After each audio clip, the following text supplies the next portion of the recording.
Welcome to everybody. Really glad you could make it. We may have a few people who are, just joining us. So the first thing I'd like to ask everyone to do to kind of get us ready to go is in the chat, write your answer to this question. What's your favorite element of workforce management? Your favorite part? What do you think is the best?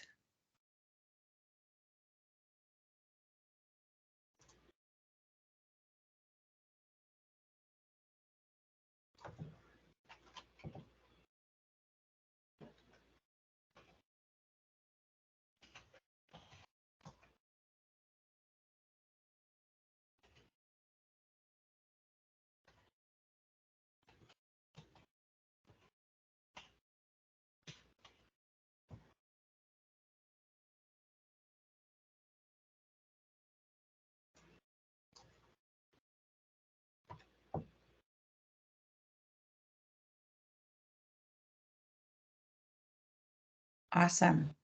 Keep adding in. So if you're just joining us, we're just taking a minute or two to share our favorite part of workforce management or workforce planning, what we like the best. So feel free to put your answer in anytime. What you may find is some people who are like-minded and you could say, oh, wait, I want to network with that person. And this is a great opportunity to reach out and find some folks who you can network with and bounce ideas off of. So in the spirit of our pilot, which you're going to hear about in just a moment, we thought it would be a great way to start the day, is to help you. I see who's doing what out there and how you might be able to network with them. All right, so we'll keep the chat going throughout, and I think we are ready to start. So welcome very much to this webinar. This is part 2 of a 2-part series on workforce management, and it is sponsored by the AASHTO Subcommittee on Transportation Workforce Management. My name is Amanda Holland, and I have been working with the subcommittee for the last year and a half to not only get the subcommittee established, but also to begin to develop the resources that the subcommittee can use going forward as it works with and advises state DOTs across the nation. So a very exciting time to have the webinar.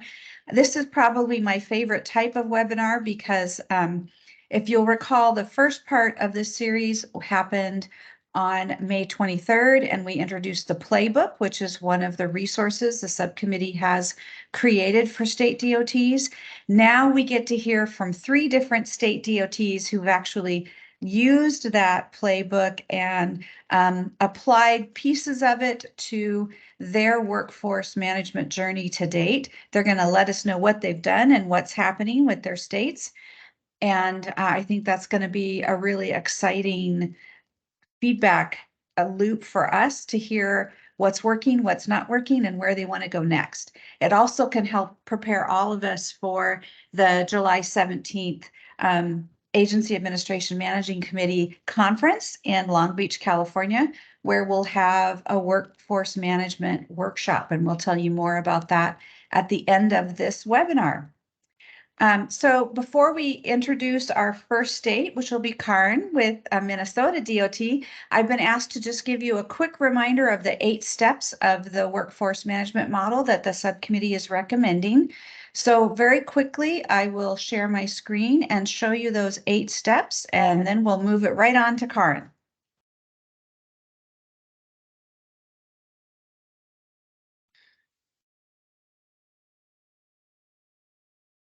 Okay.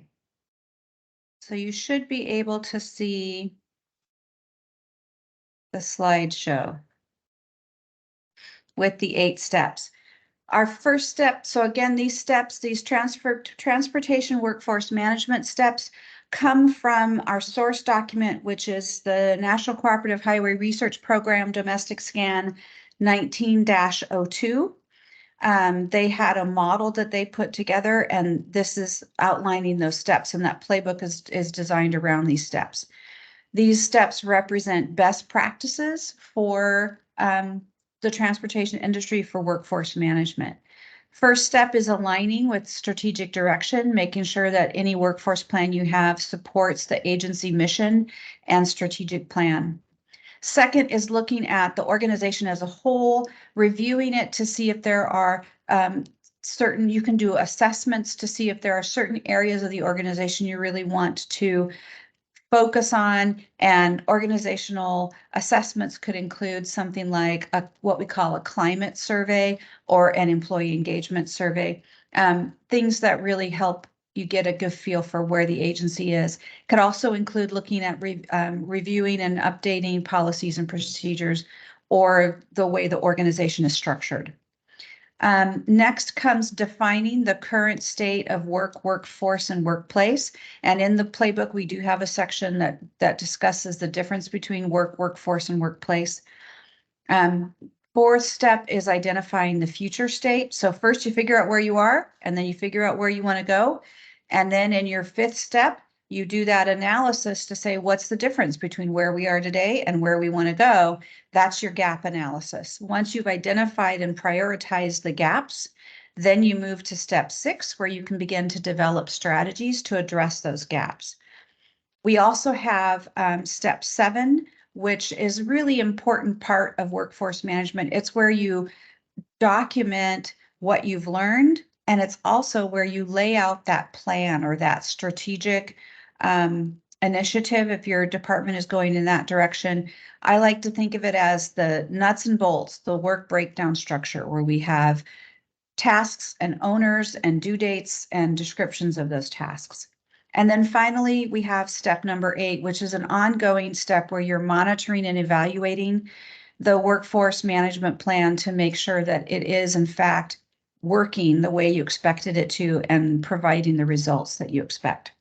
So there's the quick rundown of the 8 steps of our model. And with that, I'll move it over to Karen, Minnesota DOT. Okay. Sorry here. Let's see. Can you see it? And is it in presentation mode? Yes, it is. Okay. So if others can help monitor chat, or there'll be plenty of time for questions at the end as well.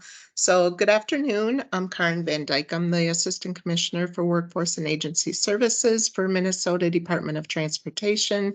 That's our beautiful capital city of St. Paul. We have about 5,200 employees across the state. And just to give you a little background information, back in January at TRB is when this small group began our journey. I began my journey with the playbook when Amanda was there, and it was Christine, Lori, Corey, and me kind of playing around with that and getting started on this journey. So coming back, you know, it's really exhaustive when you're looking at this everything that needs to be done, right? So coming back to the senior leadership team, and really posing to them the business case of why this needed to be done. And then we did exactly what the playbook said not to do. So they got hung up on solutions. They wanted, you know, right now strategies for right now issues, what was keeping them up at night.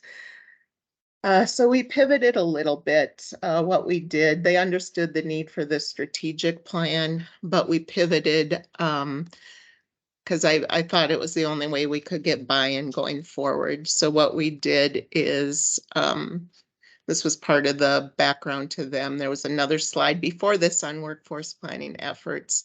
But that March 2020 is that domestic scan right before that glorious years of COVID. So we really did this SLT presentation where we laid everything out, and then we set aside a whole afternoon senior leadership retreat. It was January 31st, and we had taken information from all the listening sessions. We had done some previous SWOT analyses. So any information we had district management team notes. We collected all that feedback, put those into categories, and identified categories with associated challenges. We then use that retreat to have the leaders prioritize those challenges within each category and then had them brainstorm possible strategies.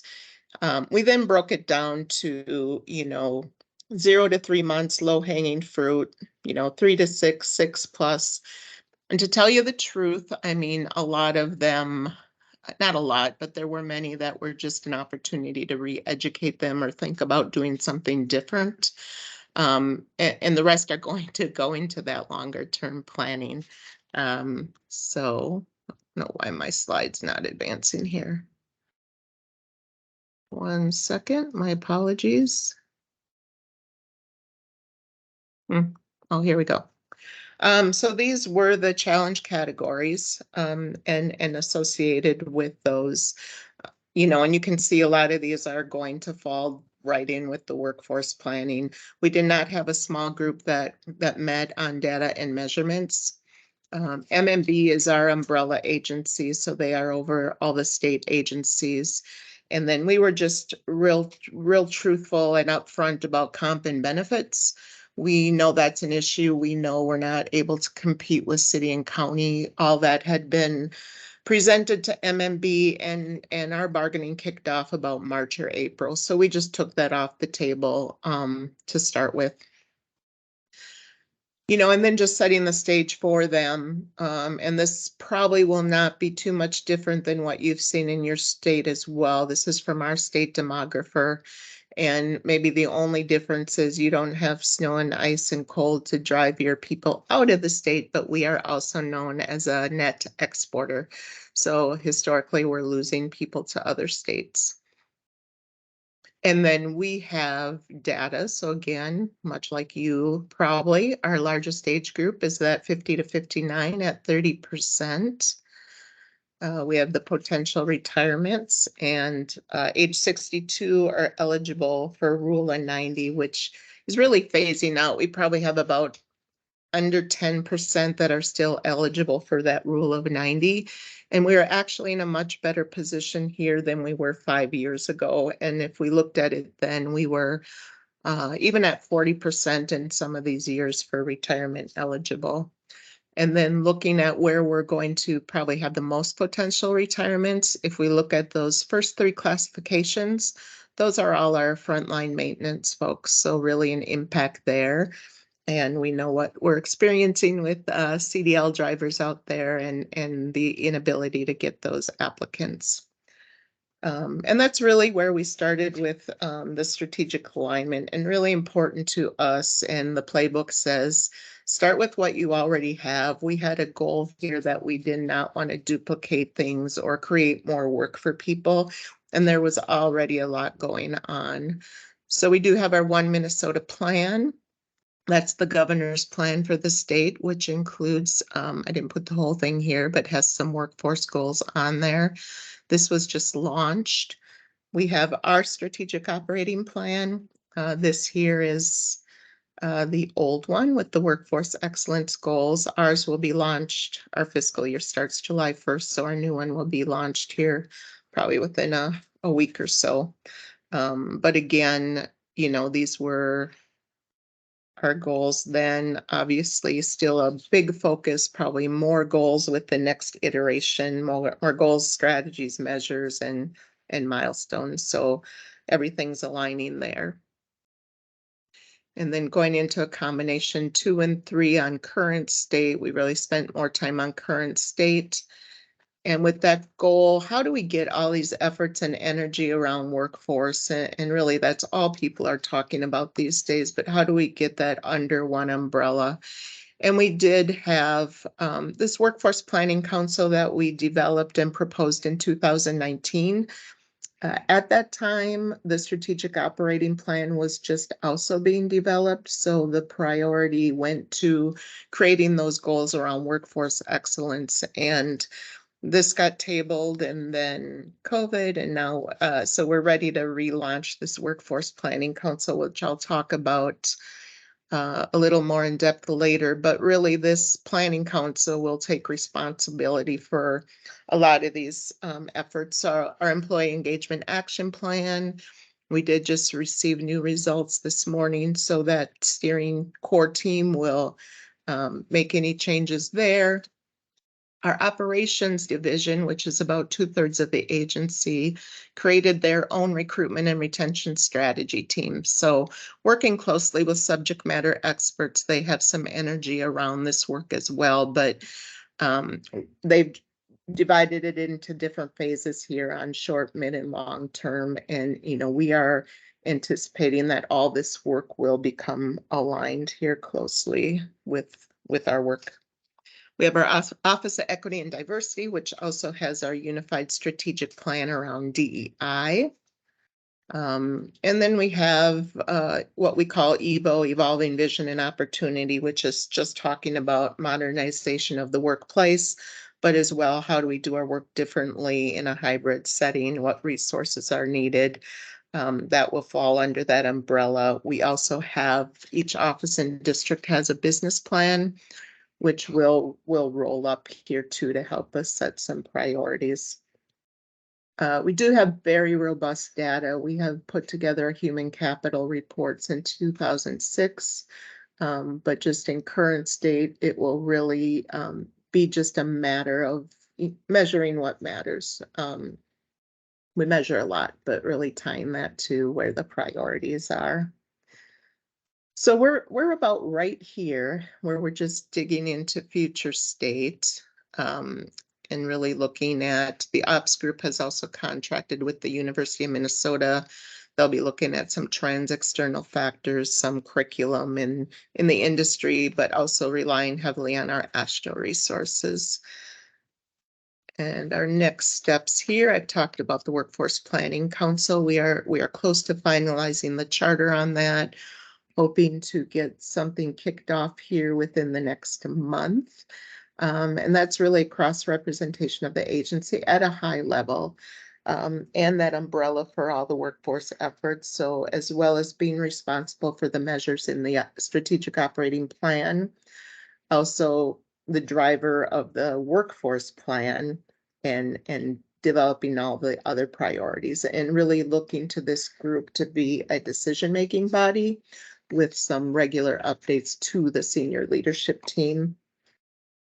Talked about that, and really that council will be responsible for the next steps in getting through the playbook here and setting those priorities, which will likely take a while, but we're willing to take that time here.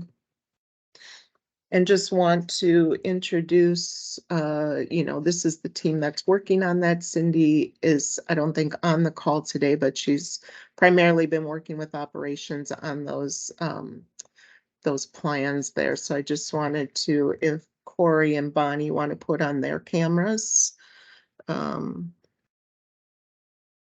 Bonnie's the acting director of HR, and Corey's the assistant division director for the Workforce and Agency Services division. So we're all working together to keep this moving here.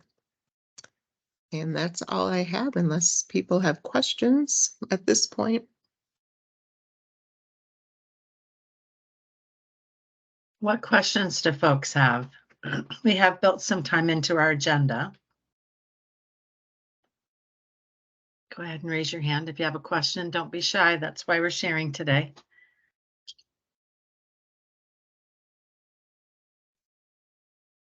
I had a James. question.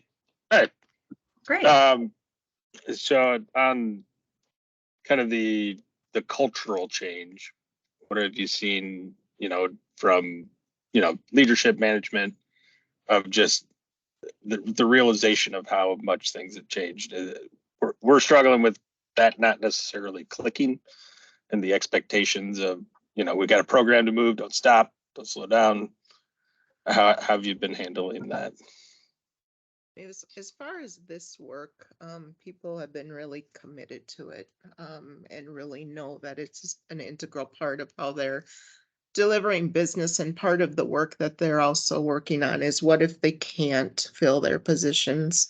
What if they can only fill 70% of their plow drivers? What are we going to shift? How are we going to do our work differently? So I think they're really excited about some of that scenario planning. I think where we're seeing more of a culture issue is with the hybrid work environment and getting people to give up their personal workspace. I mean, I think the culture comes into place more there, but people have been pretty excited about it. Thank you.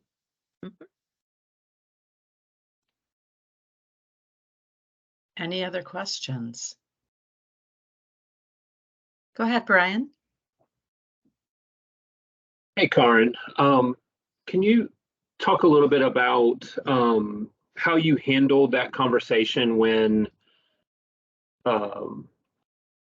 you were trying to get them to look at sort of the long-term outlook, and everybody kind of wanted to focus on sort of the really near-term stuff? Can you kind of maybe talk us through how you help pivot that? Because I can see something very similar. So I was just curious how you handled that conversation. Yeah, and I'll invite my counterparts to chip in here too if they have something to add. I'll admit I didn't handle it very well at first. It was really frustrating for me. And this was coming from a higher level that this was the workforce plan, is these short-term solutions. So I just had to get to a point that it was going to be worth to invest that time on the front end to meet their needs, and then we'd be able to carry on that longer term work. But admittedly, I was a bit frustrated by it. So I don't know if Corey, Bonnie, you'd have anything to add there. You know, Corey, you were a victim of my frustration. I think it was rightfully so, because I think when we put in a lot of time and effort into creating a pilot and then having to pivot, it's disappointing. And so, I mean, we put our heart and soul into it. And so that's the reality of having people who care about people in HR. I mean, that's why people are good at what they do, or and so if you didn't care, it wouldn't be a good thing. But pivoting, for those who are more analytical approach, we deal with engineers and transportation, we deal with maintenance and trying to get everybody on board.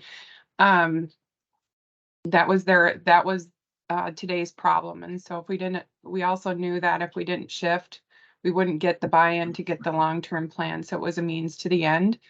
And like Karen said, a lot of it was, there's a lot of fear there, right? They can't solve the problem. It's out of their control, and recognizing where they're at. If we put our people hat on and kind of see where they're at right now, and it's just really about a fear. They have work to do that they're passionate about.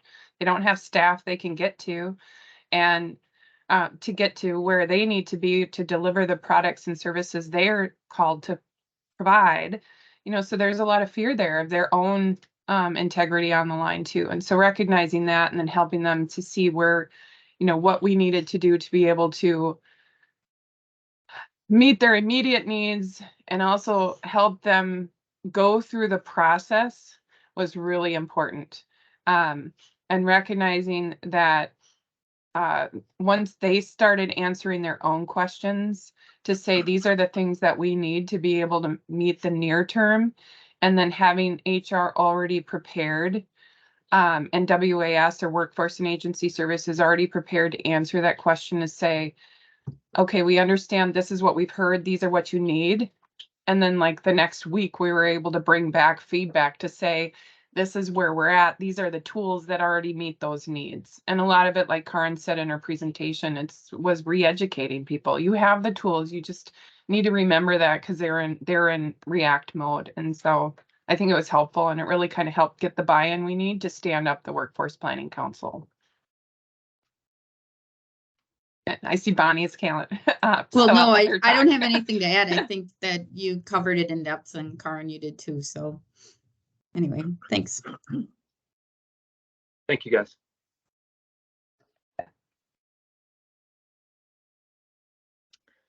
Okay. Well, thank you very much, Minnesota. It was a great presentation. I think it's so exciting to see the realities that we all deal with. And so I don't know if misery likes company or celebrating joy together, but I think that the playbook is the gold standard, and this is what we strive for. And then we live in the world in which we can't always do exactly things the way we want. So thank you so much, Karen. Yeah, you're welcome. So I will go ahead and share my screen. Before I do, Christine Hetzel, Director of Organizational Development for the Agency of Transportation for Vermont. Our brave little state has got some interesting workforce issues, just like everybody else. So I will go ahead and start sharing my screen. And can somebody verify for me that they can see the presentation? Yes. Thank you. Okay, so just a couple cool things. Has absolutely nothing to do with the strategic plan. I just think it's super cool. Bottom middle of the page, that's Rudolph. We decked out one of our snow plows with Christmas lights and everybody loved it. And one of the really great programs that we have in the winter, upper right-hand corner, is that we have a Name the Snowplow event. Pretty sure we stole it from Colorado DOT. So if anybody's on the phone from Colorado, thank you for your brilliance, because it's a huge hit where I live. We bring our snowplows to different schools and the kids get to vote on the name of their snowplow. You can't really see it, but on the top of the snowplow, it has the name that the kids come up with. And then all of our vehicles have the automated vehicle locators. So the kids can see when their snowplow is out and where it's going on the road. And they're all labeled with the little snowplow names. So it's actually pretty hilarious. It's very fun. Okay, so let's talk about strategic workforce plan. Vermont, to be honest, was not very mature in this. I had Amanda Holland, who opened up today, had been mentoring me pre-pandemic on writing our agency's first strategic plan and workforce plan. And boy, have I learned a lot since then. So this is our second iteration of having an official strategic workforce plan. What I found very interesting about the peer exchange between Minnesota, Utah, and Vermont is what we found, and I think you'll find this as well. Each state had some maturity in some components of the process and had different gaps or weaknesses in other spots. So none of the presentations I think that you're going to see today are going to be like this perfect, complete gold standard of what it should be, but the realities of where our different groups are, the level of buy-in that we can get, and how can we continue to move this forward while gaining momentum and support and educating our leaders. So this was the roadmap that AOT, Vermont Agency of Transportation, followed. And this is what I'm going to cover today. We went through strategic alignment, where we looked at mission, vision, and our strategic plan. We moved on to organizational review, where we had an existing employee engagement survey with lots of data. And then we had a strategic workforce group actually define our organizational culture. We combined current and future state. Our organization is just learning how to do workforce analytics. In fact, I see Paula on the phone. Shout out to the New Hampshire DOT that has a phenomenal data analyst that has been coaching the Vermont data analyst on how to generate really solid workforce analytics. Our agency is not mature enough yet to really do future forecasting. We're just not there. We're still trying to wrap our heads around the data that we have and what's actually right in front of us.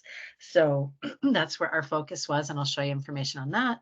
We went through a gap analysis and we engaged all of our designated managers in this process of reviewing the workforce pressures, identifying the gaps, and then we'll go into documenting the plan and our evaluation process. So let's start with strategic alignment. So just a quick review. This is the mission and vision of our organization.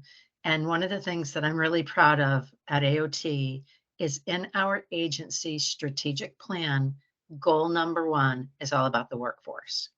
And goal number 5 is all about efficiency, innovation, continuous improvement, and quality customer service. So several years ago, we got the commitment from leadership that the workforce had to be a priority in order for us to meet our mission and vision. So it went from intellectual agreement to, as Karen has said, everybody's talking about workforce. And now really it's how do we kind of herd the cats and get everybody in alignment? And so that's what we were hoping to utilize our strategic workforce plan to ensure agency strategic alignment, but then to get everybody rowing in the same direction. So moving on to our organizational review, as I mentioned, we have a very robust annual employee engagement survey that is issued at a statewide level yearly. Lots of historic data, kind of tricky because they keep changing the questions. So our trends are kind of hard to track, but the data is there. And so there's lots of data that we looked through, but this is what really stood out to us. In our 2022 survey, and just FYI, our 2023 just closed a couple weeks ago, don't have that data yet. We are just getting pounded on the relationship with the supervisor. So what you're looking at on the left is a list of questions that we ask in the survey. AOT is the combined VTrans side of the house, and DMV, our Department of Motor Vehicles, is also part of our agency. This is our combined score. That compares with the state of Vermont average. And I would tell you, if I can say this in a nice way, I don't see that as the gold standard. But if we're well below state average, these are the communities we're competing with to maintain our workforce. And at each of these questions, we had some significant difference, lower than average scores. So we knew early on as we were digging through our employee engagement survey data, this was important because we know the saying, people don't leave companies, people leave supervisors. Additionally, we do all this talking about culture and having a healthy culture, but we had never really defined our culture. So we have these strategic workforce committees. We have 4 that are employee participating and leadership participating committees that work on issues. And I'll unpack that a little bit later, but our employee engagement strategic workforce committee wanted to define our culture. So working with leaders, doing research, looking at Gardner, looking at Gallup, looking at how we onboard people, our new supervisor orientation, the things that we value. This is what they came up with for this statement of SPICE: safety and health, professional development, innovation, customer service, and equity, diversity, and inclusion. Not that we would normally say it that way, but we needed a vowel, so we flipped the words around, and equity became the first letter in order for us to come up with a catchy acronym. So this is a really exciting side benefit of actually writing a strategic workforce plan, is that we got this work done as part of our process. So then we moved on to current and future state. And as I mentioned, we've never had managers meetings where we actually looked at workforce data before. So in March of 2023, I'm just not showing you all the slides just to make this more streamlined, but the data on the left, it lists every slide we went through with all of our designated managers. We talked about vacancies, movements, the list is here. Our projected eligibility on some of our most populous job titles is terrifying. It's like 30–40%. And I will say that this was one of the benefits of a peer exchange. Vermont was very immature in its workforce data and frankly, our systems. And Utah and Minnesota have it going on. Like, they do a really great job. They had so much data when we met that I could look at, and they gave me lots of great suggestions on what type of data should I start generating? What do I want to look at? And then when we partnered that with the New Hampshire DOT, and they so openly shared their dashboards and what they were tracking, it really gave us a good little roadmap to follow, so that when I sat down in front of the managers, I didn't have to convince them anything. The data was the data. They were grumbling about exit interviews. Well, guess what? Our rehire rate's over 30%. So over a third of the people that leave come back. The way we offboard them is important. Like it just justified, and I could just see the little light bulbs going off. Like, so because we're this engineering community, they didn't argue with any of the data we presented. They just consumed it. And that was super exciting. And so just a couple of quick graphs to show, we've already exceeded hiring in 2023 to that of fiscal year 2022. We're hiring quite a few managers and supervisors, so we're keeping our eye on that. At the bottom of the screen, bottom right, pink line is our demographics for generations 2018 compared to 2022. We hold generational differences data lightly. I know some of us do. There's lots of controversy over how scientific it is. Our particular organization likes it, so we just try to give them some data that they think is interesting. And we just utilize the point that you want to maximize all of your resources in a strengths-based environment. Doesn't matter what age the person is, doesn't matter if they have a different perspective, differences can be leveraged to a benefit. So that's really why we talk a lot about generations.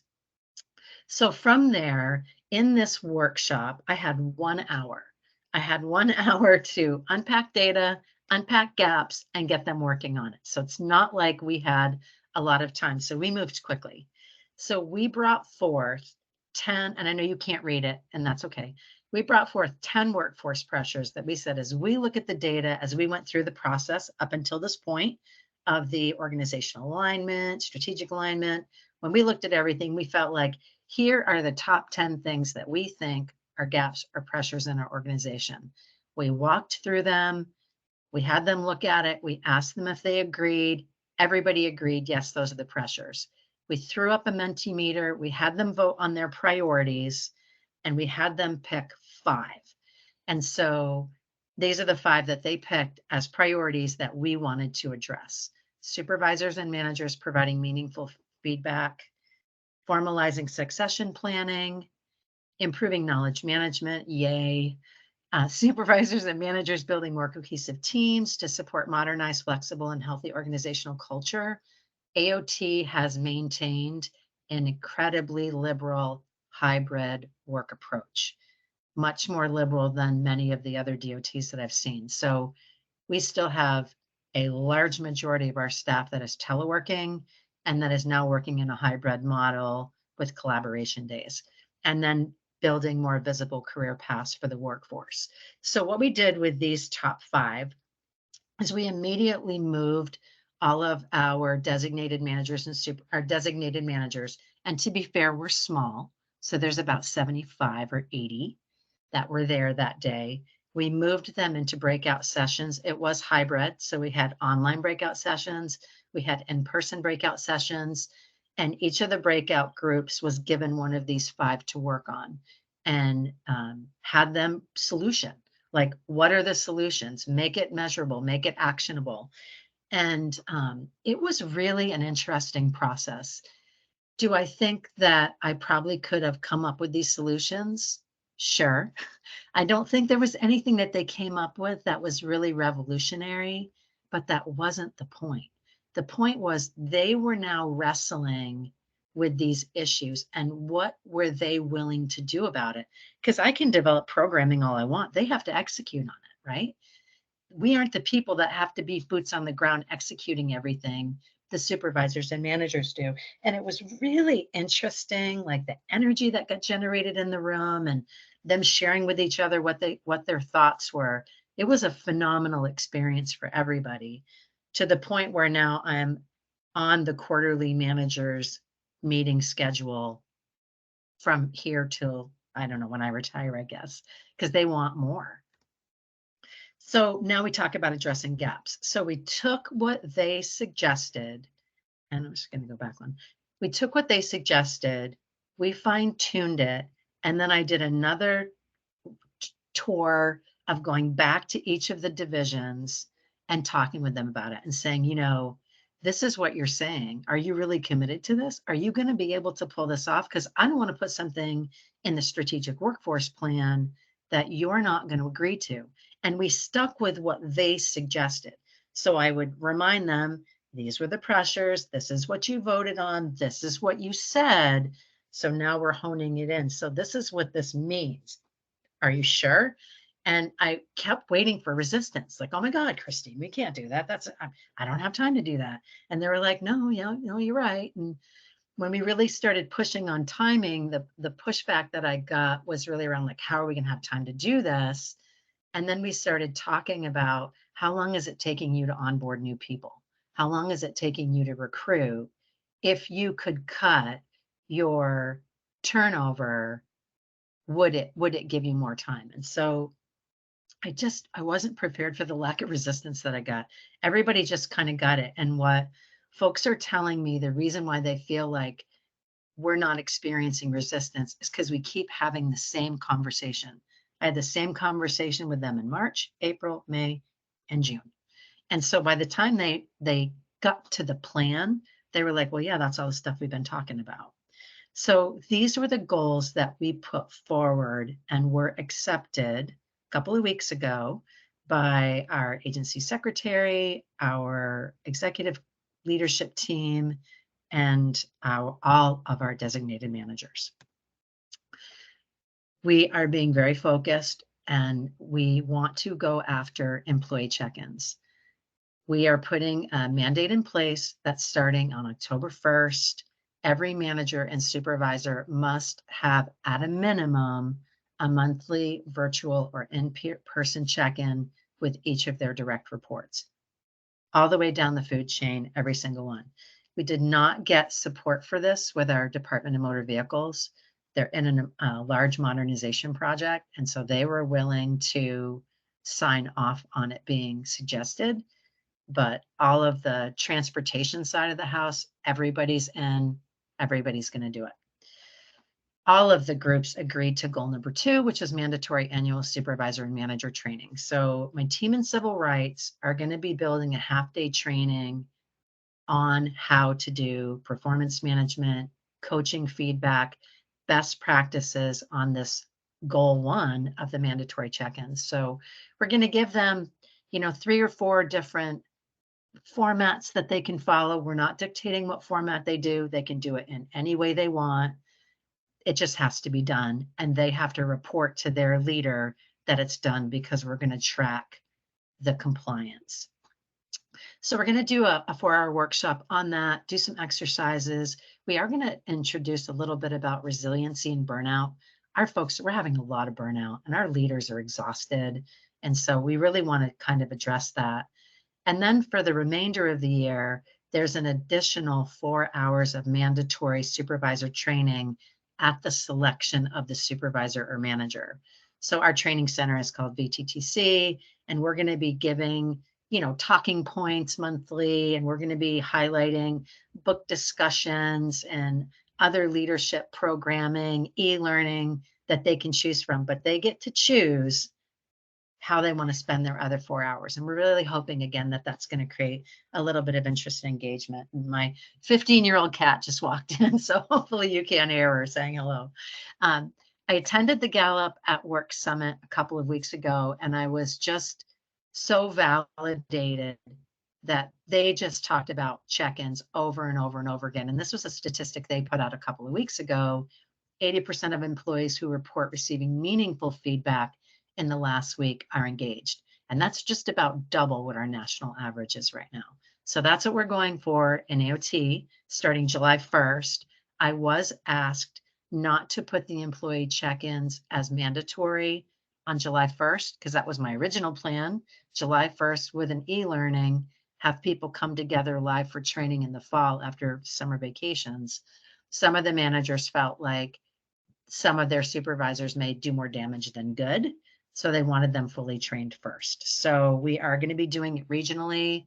We are a small state so that we can drive everywhere.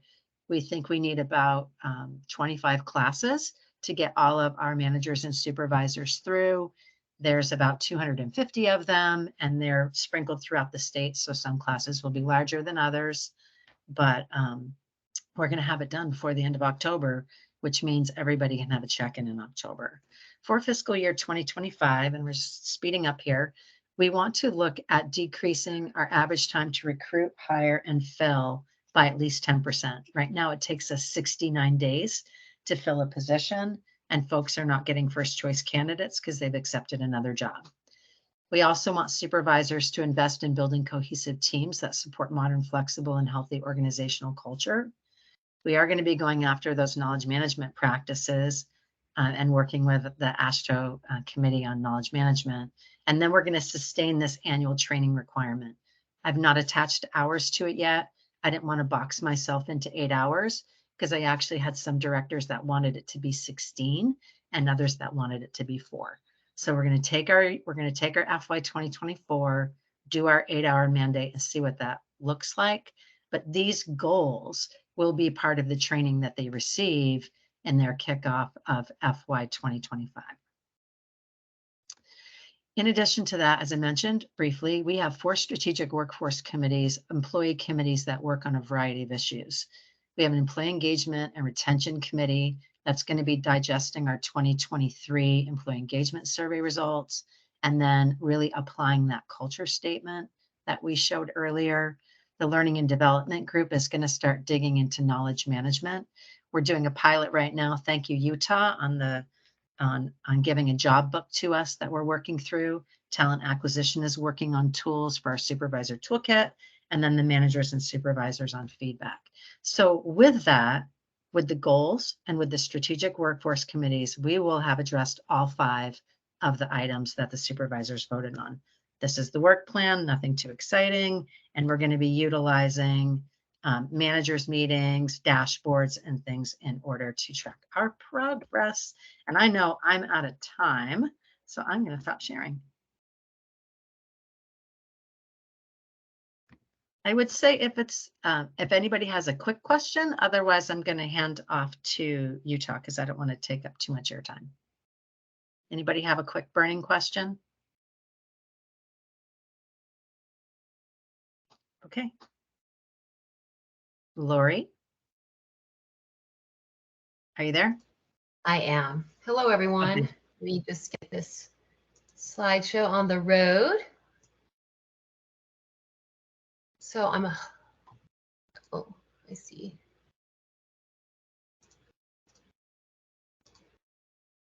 All right. Hopefully you're all seeing a UDOT logo there. Yes, we are. Thank you, Lori. Thank you so much. So, Lori Economy, I'm the Chief Learning Officer with Utah Department of Transportation, and just want to express my gratitude for being able to participate in this pilot. As has already been stated by other states, we did learn a lot by coming together and brainstorming and helping with the, I wouldn't necessarily say writing of it, but definitely refining of it as Amanda put her knowledge, skills, and abilities down on paper. So really grateful for the opportunity to be a part of it. I think it's important for me to think about just the transition at UDOT. And so I think some of you may have the same situation kind of going on in your organizations, which is, you know, we started out as a learning and development team. When I first got to UDOT, we didn't have that. And so everything has pretty much been stood up since 2014 to now. And before my role was created there, all of the learning activities went on embedded within each of the disciplines within the department. And so we have been on this slow transition from basically signing up a learning organization to this idea of recognizing the workforce challenges that we have and coming into, you know, talent management. I think it's also important to note, I think similar to the other DOT, or different than the other DOTs that have presented, is we have an umbrella HR as a state agency, division of human resources in Utah. And so for big organizations like the transportation group, we have to do most of our talent management, employee development internally, and really our HR, state HR does transactional announcement of positions, et cetera, and compensation, and then employee relations, so discipline. We might train for those disciplines, but we are not handling discipline. But everything else in terms of HR related activities around employee development, it comes to our employee development team. So that's been a huge transition for us in getting into a position that we're ready for that. So these efforts along the way have been helpful. So obviously here's the 8-step process that's been covered a couple of times.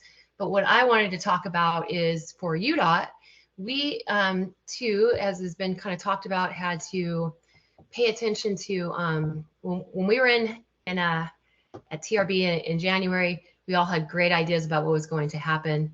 And I think if anybody's been watching the news lately, you know that when I got back from TRB, I walked into the largest snow season in 40 years. And then, of course, the largest flood season following that. And our leaders were not necessarily available and to have these discussions. And so we weren't able to necessarily talk about what do we need to do to prepare for what comes next. And just up front, that's what I'm hoping to do this coming year as some things have calmed down. I will also say that we launched a huge pay for performance effort inside of all of the state government in Utah, which each agency had to come up with our own pay for performance and performance management process, which took quite a bit of our time and drew focus away from this effort to that. So we had to kind of skip what does it look like going forward, but we did do all of the other steps. And so I think it's important to mention that as agencies start to think about how to do this. I think we've all been a good example of you don't have to do every step in this playbook, but to follow them and to do what you can, and it will help you along the way. So for us, what we chose to do is here I just really high level laid out in terms of strategic alignment, our organizational review, looking at the current state, doing that gap analysis, and then looking at our work plan. And so in terms of our strategic alignment, we did take a look at what our business needs, what are our organizational goals. One of the very differences here, unfortunately, we do not have any workforce goals in our strategic goals. For Utah, those are in rule, an admin rule. And so most of them go directly to the business that we do, and I will show you that. And there has been some concern about putting workforce goals in there and then having to report out to those in a legislative fashion during our legislative sessions. And so we paused on that. That being said, internally, we do have our own stated cultural goals and our values, which we definitely try to ascribe to, and definitely are doing engagement surveys, et cetera, around workforce. But we took a look at those goals that we currently have, and are we set up in an organization and able to meet? And are we able to meet those? Took a look at the workforce challenges in terms of the organizational review, the different strategies and initiatives that we wanted to do to address those this year, and just gathering that data and information. And then what I think is maybe a little different than what we've already heard from the other agencies around this current state is we definitely took a look at our engagement surveys, but we also have our enterprise risk management survey that we do every year. And for the last 2 years, workforce has been the top challenge listed. And so I use that as the word that we heard from our managers, because it is our managers across the state and our directors that go about answering that enterprise risk survey. And so and I'll show you what we came up with there. And then, of course, based on those findings, we did that gap analysis, and then we built the plan. And I'm going to actually show you that. So I want to kind of skip through to there. Just in terms of the strategic alignment, as everyone has talked about, we definitely looked at that. Inside of Utah, we have a strategic direction, and hopefully as I switch those screens over, you can see here our strategic direction, which is keeping Utah moving. And it kind of breaks down our employee data, how many employees we have, how many road miles we're using, etc. We use this to speak to the legislators each year. And so we have broken this down, and inside of here, if you scroll through here, are our strategic goals, our quality of life, some information about how we're doing our planning, etc. So we have this all here. So we had it at our fingertips. I didn't have to really do any work around this, and was grateful to have that available to me. So taking a look at that and all of the work we're doing, there's so much information in here that we could draw on in terms of the skill sets that we needed. And so as we took a look at those, we were able to, the next step was to look at that design and do we have the organization set up to meet those goals as we've defined there in our strategic direction. We did kind of look at our organizational structure. Job descriptions, this is one that we've been working on a lot over the last few years in terms of every time we hire a position, we're looking at, does it really need to be an engineer? Could it be a non-engineer? How would we address those competencies? And then also the language within those job descriptions. That's been some of the most important work I think that we've done on our job descriptions over the last few years, and it has made a difference to where we will put job announcements out asking for both engineer and non-engineer, sometimes for the same role. So it's been a big shift in culture around that. And then, of course, looking at our feedback from our employees through our surveys, the stakeholder input, we do public involvement surveys, finding out how does the public see us, and then looking at some SWOT analysis on our current workforce development strategies. And really for us, most of this came down to what are those workforce development strategies, and I'll talk about that in just a little bit. Paying attention to time here, I'm going to run out of time. So what I wanted to, I think as we've talked about, we have our strategic workforce dashboard here, and this is one that Christine mentioned that we put together. And this actually, I'm going to give a kudos to Brian Robinson as we met and during the 1902 scan on this, he shared with me his workforce data that he was gathering. And from there, we were able to put together this workforce dashboard. And inside of that, we have just been able to pull together, this is at the ready at any time that I want to.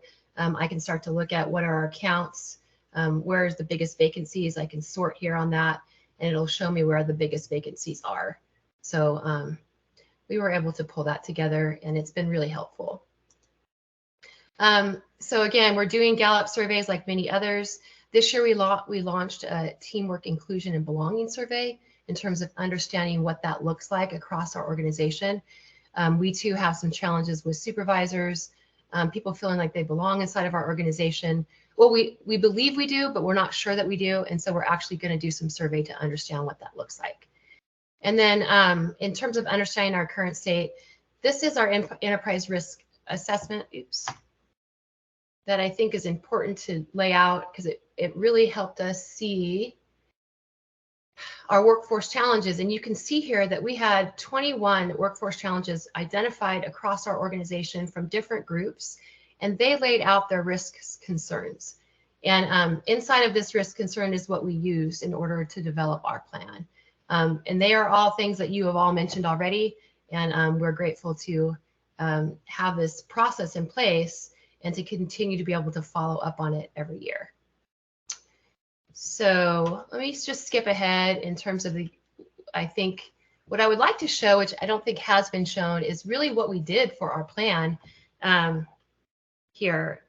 And this is basically the table of contents and what that looks like, how we laid out our UDOT organization and our roadmap, etc., getting into our current workforce challenges, and then coming into employee development at UDOT and what we would focus on in the future. So let me just escape out of here. And I would like to, I'm hoping, can you all see a thumbs up if you can see my document screen? I'm hoping that you all can. But here is a layout of our plan and how we went about doing that. And I think sometimes it's helpful to be able to see the plan as we laid it out.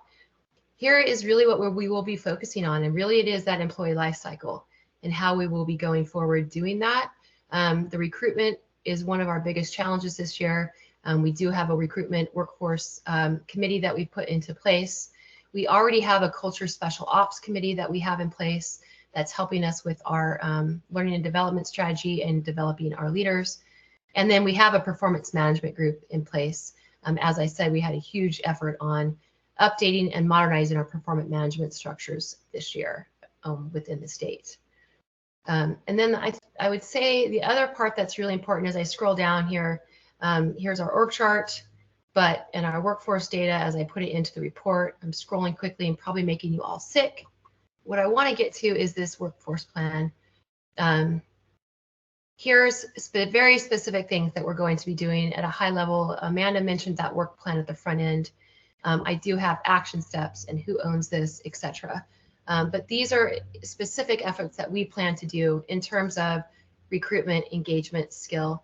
And so this is our plan in place and how we plan to move forward. So I know that was quick. I apologize for that, but I'm just want to be respectful of everyone's time, and we are at time. So thank Thank so you much so- for letting me share.